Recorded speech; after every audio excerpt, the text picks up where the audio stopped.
Yeah. So it decreases across a group and there's a slight increase towards the end. Again, it's not a complete proper U shape. It's more like it decreases and then there's like a slight increase. Thoda sa, not much. Now, this tiny increase towards the end is because of electronic repulsions. So as you keep on adding more and more electrons, as the d orbital gets like properly full, there's going to be slight electronic repulsions between like towards the end, which slightly causes an increase in the size, bloats it out basically. Okay, don't use those words in the exam. Yeah. Now down the group is a more like important discussion. Again, like only one small point. So Ma'am, I didn't understand the electronic repulsions. you're increasing the number of electrons, right? So you have like D1, D2, D3, like it starts decreasing. But as you get to like D9, D10, so all these electrons are occupying the d orbital only. And just outside this, you have the 4s2 electrons. So more number of electrons, the amount, like the electronic repulsions between each other also is a lot more because all of them are occupying like the same space. What happened now? It's like the number of shells increasing. That's it, right? Here, number of shells is not increasing. They're all there in the 3D subshell only. Same number of shells. Then why do we say that when we go down a group, the number of shells increase? This is not down a group. Across. Oh shit! I'm sorry. I'm talking about the same period. It's D3, D9. Yeah, then it makes sense. Yeah. Now we're talking about down the group. Okay. When I compare 3D, 4D, and 5D, what do you think the variation would be? Increase. 3D is smallest, followed by 4D and 5D. Again, one quirk with this increase is that 3D is a lot smaller compared to 4D. And 4D and 5D, there's not so much of a difference between them. Okay. So not, how should I word this?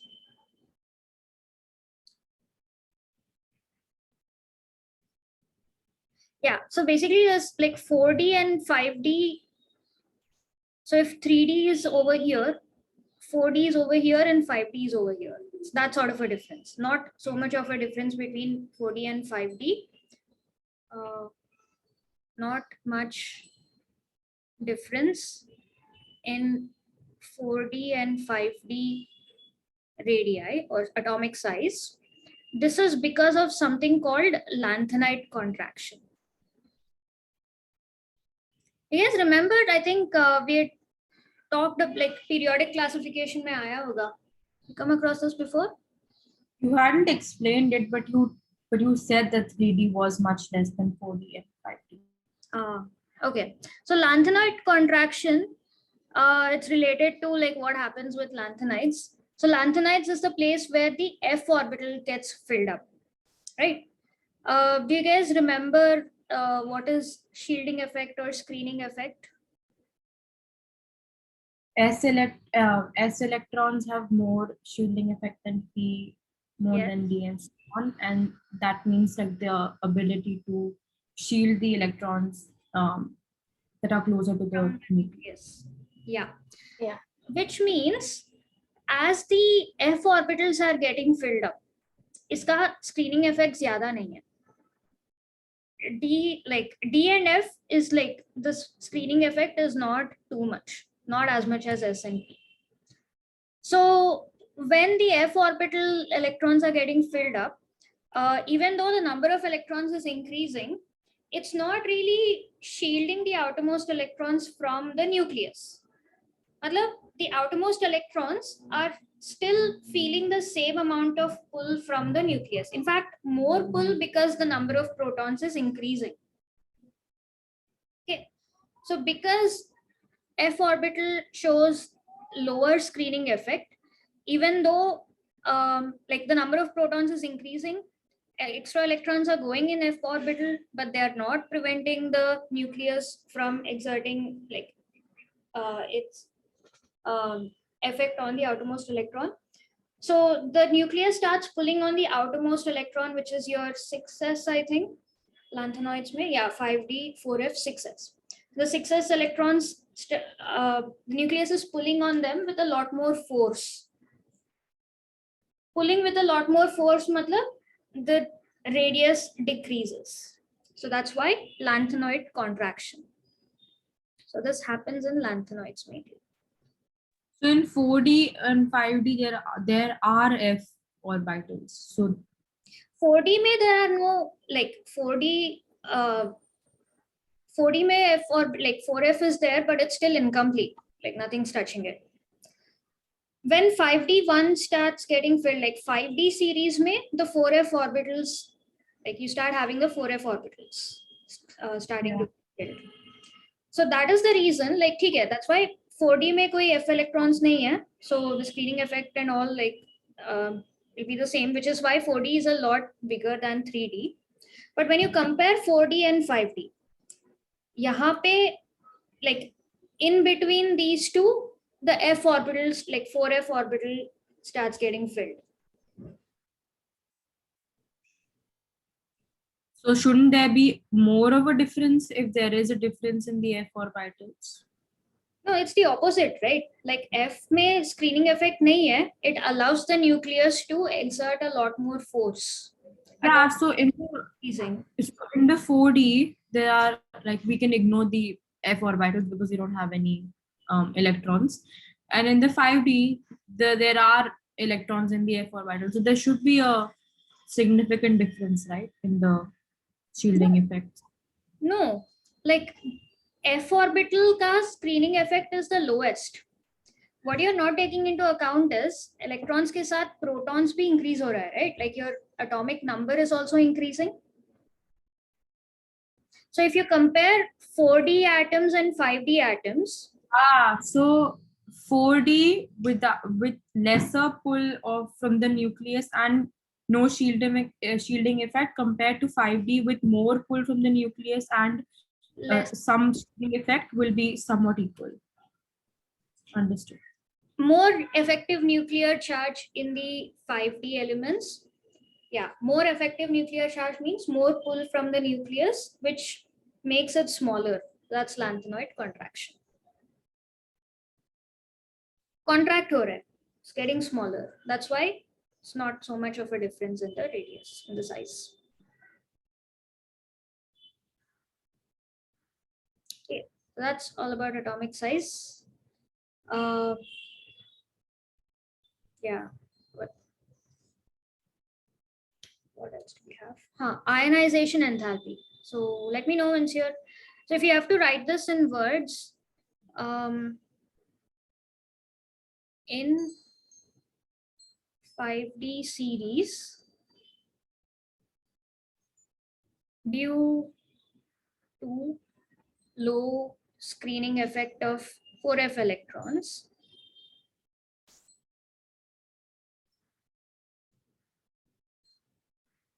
the outermost shell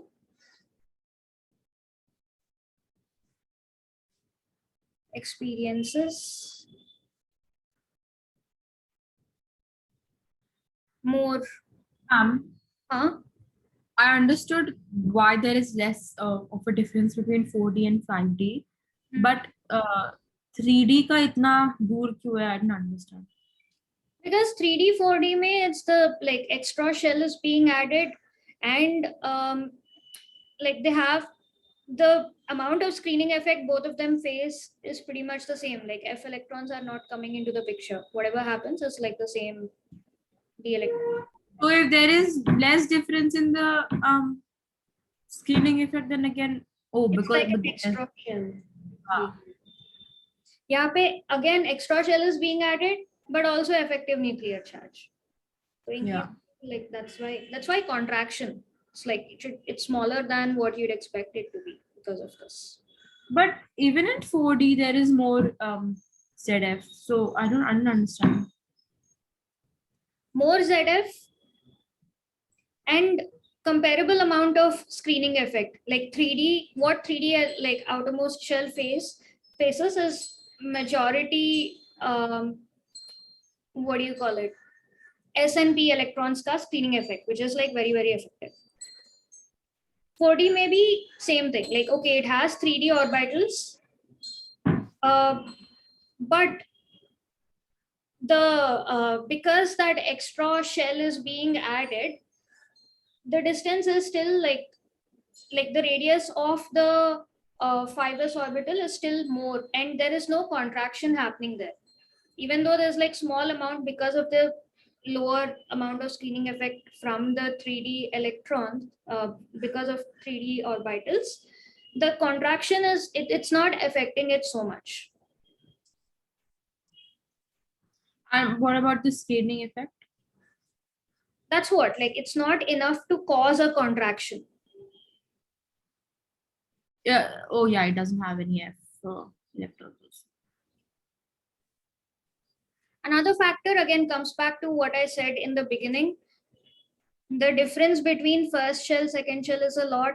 Then as you keep going higher and higher, the difference starts getting reduced. A difference between what? Like energy levels, the shells. What does energy levels have to do with this? The shells are also called energy levels. So even the radius, the variation is similar. Difference between n equal to 1 and n, like it's not a regular increase.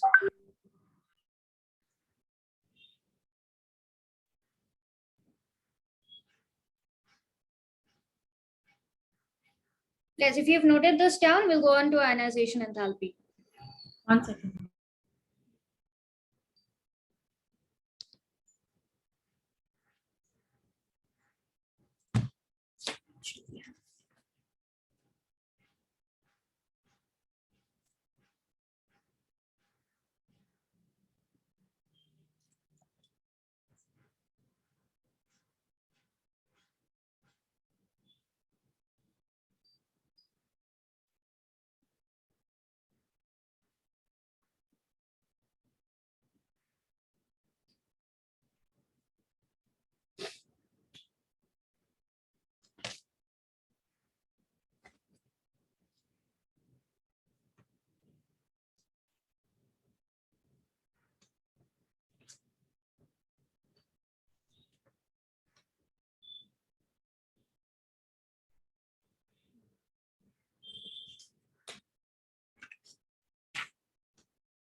Done?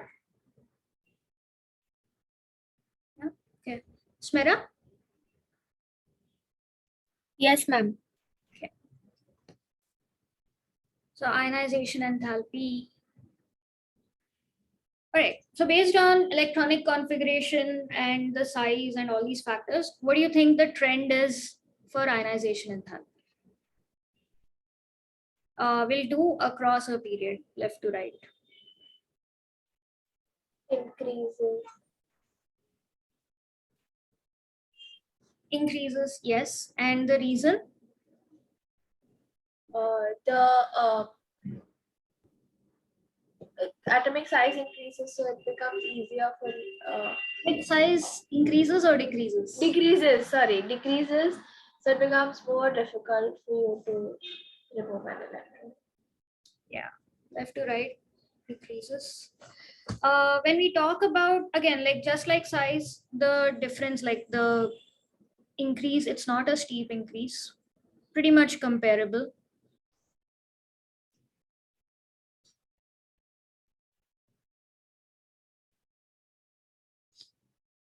Again, what we do, like what we have which is not there in SNP orbit, like other blocks, is that screening effect of the d electrons.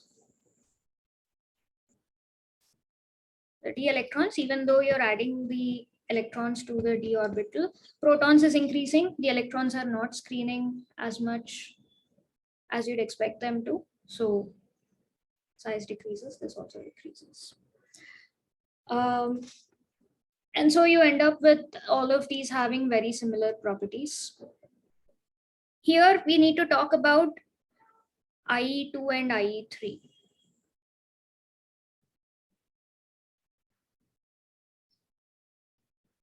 So this trend that we talked about is the first ionization enthalpy, which is in order to remove one electron, like the first electron. So you removed one electron. In order to remove the second electron,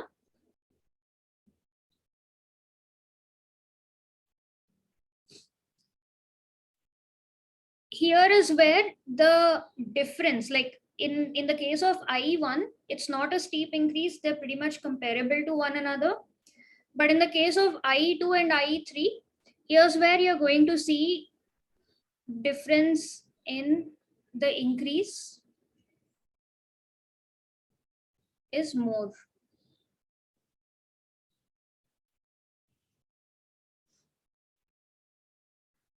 Between the elements. Difference in increase means like By how much? Comparing the IE2 and IE3 of different elements of the same period, like that. Yeah. But IE2 and IE3 anyway is always higher than IE1, right? Not like higher than IE1, yes. But Yeah. when you're looking at, see, IE1 is comparable between all the 10 elements. But when you compare the IE2 and IE3, the difference is going to be much higher. It's not going to be, like here I mentioned, it's not a steep increase, right? It is pretty much still on the same scale. You're not going to find this, find that there's not a lot of difference between the magnitude of ionization energy in the IE2 and IE3. The reason being, again, see, in this case, you're like 4s2 electrons, say you're removing one electron. You're still going to end up with similar electronic configurations only. But in this, only a difference of one electron in all the. Yeah. But in this case, if you're removing the second 4s electrons, some cases you're going to have half filled, like in the case of magnesium and copper or zinc. In some cases, like, yeah, so and in the case of IE3 especially, like for iron, IE3 is going to be like it's going to be easier to remove the third electron, because then iron is going to end up with a half filled configuration. So IE1 is pretty much comparable for all these elements, but IE2, IE3 is going to vary quite a bit between these elements.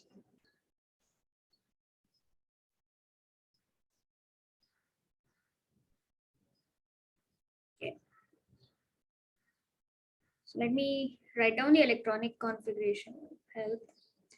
So 3D1, 4s2, 3D2, 4s2, 3D3, 4s2, 3D4, 3D5, 4s1, 3D5, 4s2. So then 3D6, 4s2. So like in all of these cases, IE1 is going to be pretty similar because you'll be left with 4s1 only in each case. So it solely depends on, okay, decrease in size, things like that. But in the case of IE2, it's going to matter because, see, chromium ke case mein for IE2, you're going to be taking away an electron from a half-filled configuration. So that's going to have a really high IE2. But in the case of manganese, you're going to be removing this second electron. It's going to end up with a half-filled configuration. So it's going to be lower in the trend.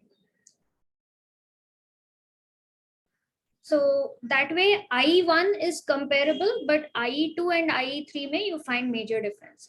Scandinavium, in fact, 3D3, like it does not exhibit a +2 configuration, like oxidation state, because IE3 is going to be extremely low because it's going to end up with a noble gas configuration, not even like a filled 3D configuration or something. So for Scandinavium, IE3 is going to be like really low compared to other ionization, like other metals. So that way.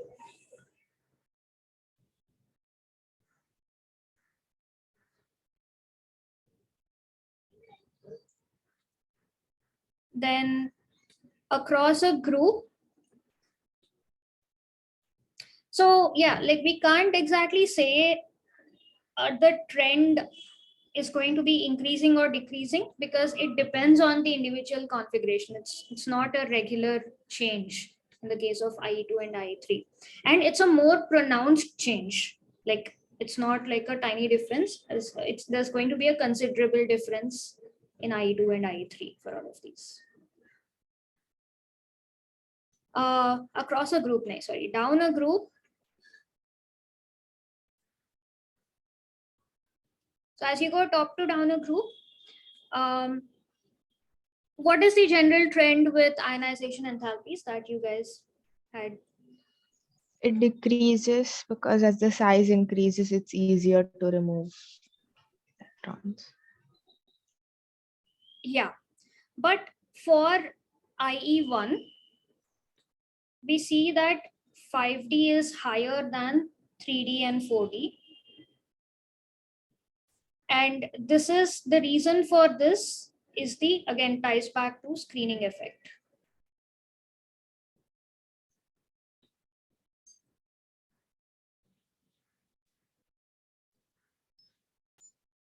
Or poor screening effect, let's say bad screening effect by the 4F electrons.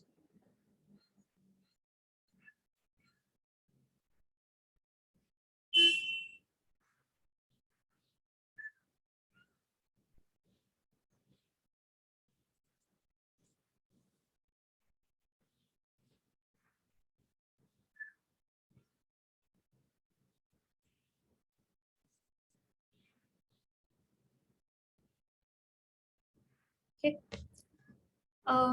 Let me know once you guys are done with this, then we'll talk about oxidation states.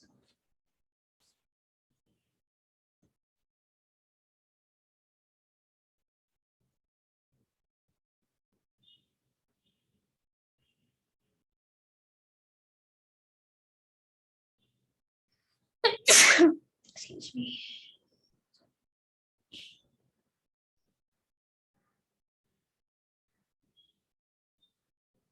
Okay, I can see 3 of you. Sia, you completed noting? No, ma'am, 1 second. Okay.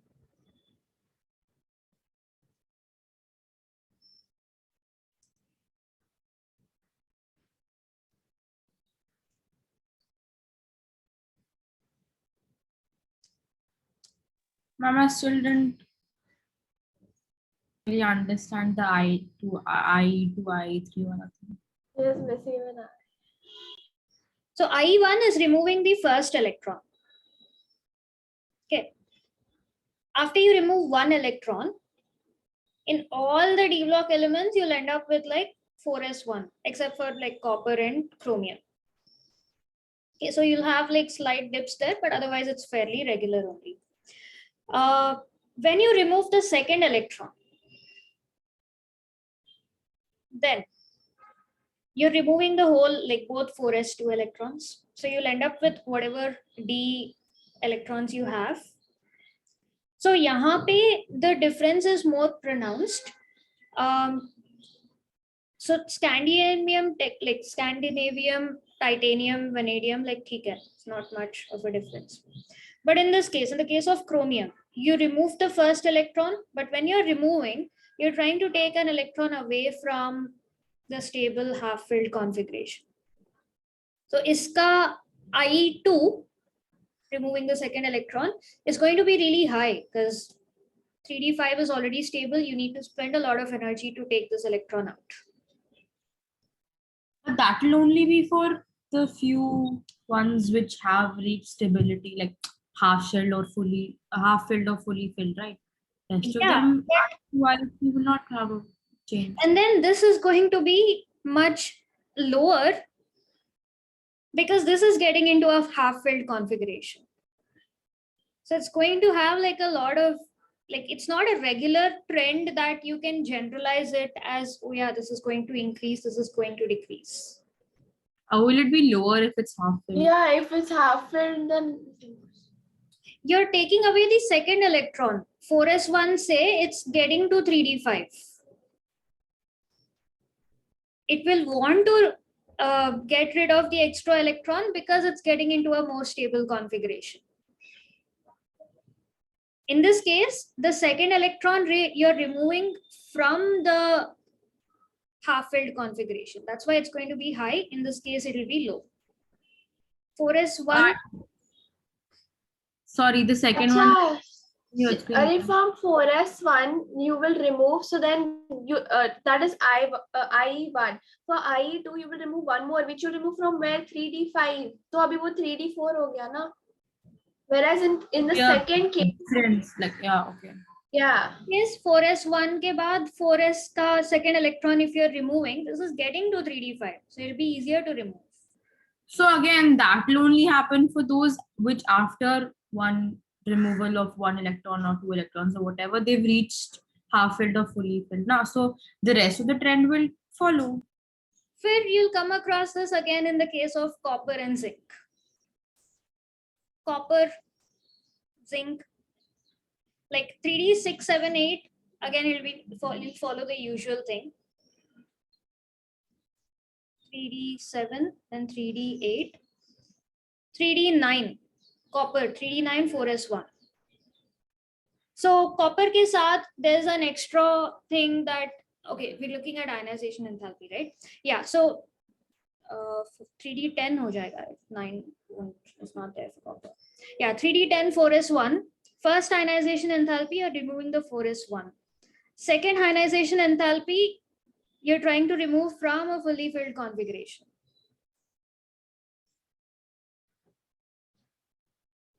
Right? Compared to zinc, 3D10 4s2, zinc will want to get into Zn2 plus, remove both of these. So uska IE2 is going to be much lower. And ionization 3 may, then you're also looking at like paired and unpaired electrons. This one will have a really low ionization, like IE3, because you're removing all 3 electrons, you're going to get configuration of argon.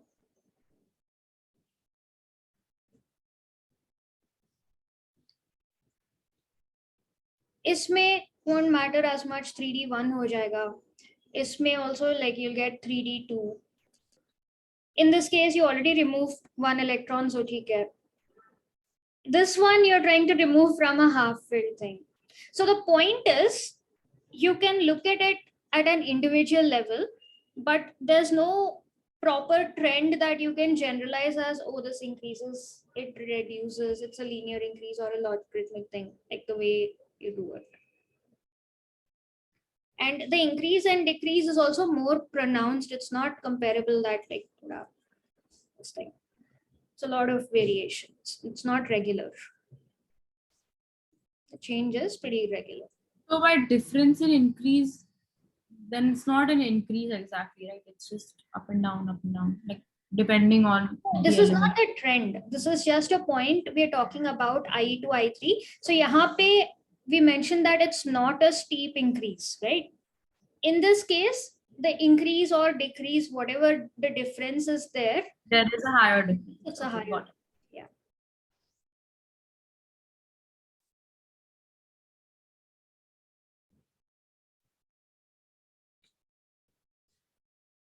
Do we need to write the electron configuration that you do, or Not necessarily. This I've written just to explain it to you guys, no? Like work it out. In down the group also, do we have to look at I2 and I1? So I2 and I3? No, that's then you'll have to start looking at the individual values and everything. So we won't look at that. Trend is going to be pretty similar. You'll need to look at the individual electronic configuration to figure out kiska zyada hoga, kiska kam hoga. Especially 5D2, we've seen, sorry, 4D2, we've seen that. I mean, difficult there, right? But general trend, if you go from top to bottom for IE1, yeah, 5D, like you'd expect it to be lower than the smaller ones, but it is slightly higher because of the poor screening effect. So nucleus attracts it more, and then you end up to put more energy. Done, ma'am. Okay. What oxidation states, right? Yeah. So D block elements have variable oxidation states. So there's a handy table. All in one. Let's get to that.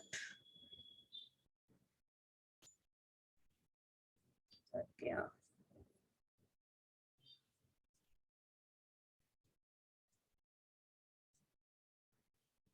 Oh, there it is. Oxidation states. So this is like the whole, like this is what all the oxidation states that all of them can exhibit. So handy. yeah. So zinc only shows +2 because after it loses, like it only has those s2 electrons that it can lose.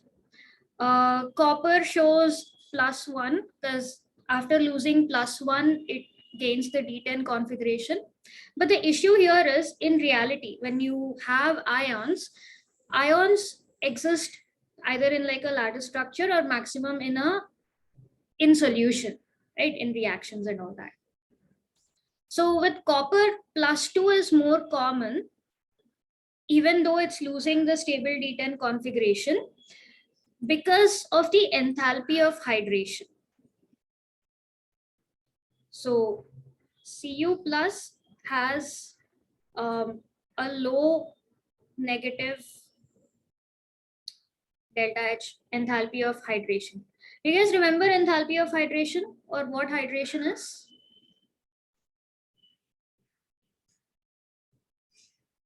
I feel like we discussed this before. What happens when you put ions in solution? Hydration, yeah, they dissociate. And then? And then they are electrolytes, they can conduct electricity. वो सब ठीक है, but like the whole point of how and why they're capable of dissociating is because water is polar, मतलब उसका एक positive end है, उसका negative end है. So when these ions dissociate, The energy that's like when the bonds of the solute break, and then they form new bonds with the water yes, molecules. yes, new bonds in the sense like the water molecules surround those ions. So that's hydration. What is enthalpy of hydration? So the energy released when that happens, like released or absorbed, So the like energy change when that happens. so like water or like anhydrous CuSO4 to CO pentahydride that has enthalpy of hydration. No. This That is is not enthalpy. no. Hydration, ठीक है, like water, like their water molecules are occupying spaces in the crystal structure. You already have copper ions, sulfate ions, which Yeah. molecules are there. This is Yeah. take that copper sulfate, you break it apart. One of the driving forces behind copper and sulfate breaking apart is the water Enthalpy of hydration. surround. Yeah. Do you remember? Oh. Yes, remember solvation may you need to take into account the hydration as well as the lattice energy, breaking the lattice structure of the salt. So ions break and then the water molecules like surround the ions, both cations and the anions. So surrounding is hydration.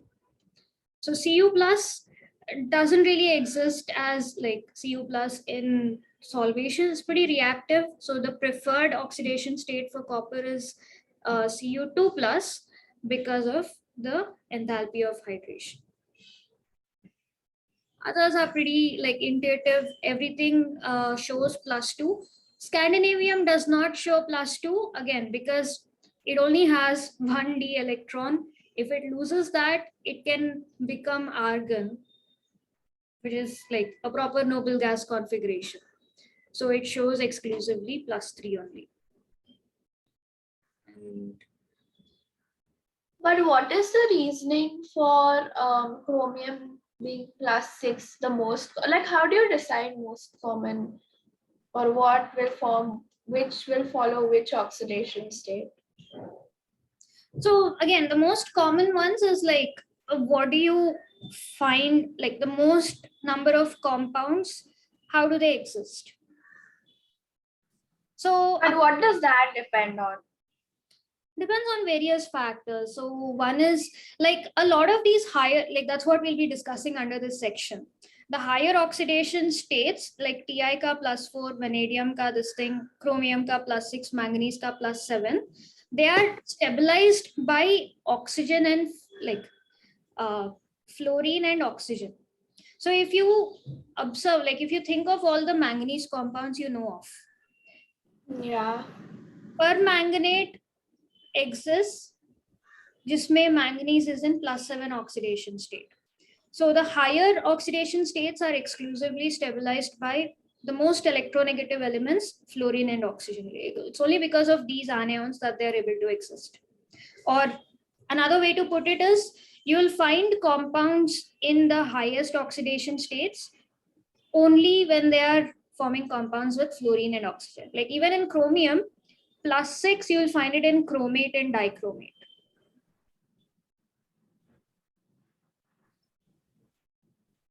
So which is dichromate is the one you're more familiar with. That's Cr2O7 2-. Isme chromium is +6. And that's partly the reason why chromium and manganese are very powerful oxidizing agents, because they will like they're capable of, or another common oxidation state that they exist as is +2 and +3. So they will take the electrons from other substances and then get reduced in the process, oxidizing like other substances. So that's why they form like really powerful oxidizing agents. Manganese goes from +7 to +2, chromium goes from +6 to +3. Okay. How can, this is probably a silly question, but oxidation state depends on how many, like valency also, right? Like, Yeah. So valency is what? How many electrons are available for chemical for bond? it to attain the nearest noble gas configuration?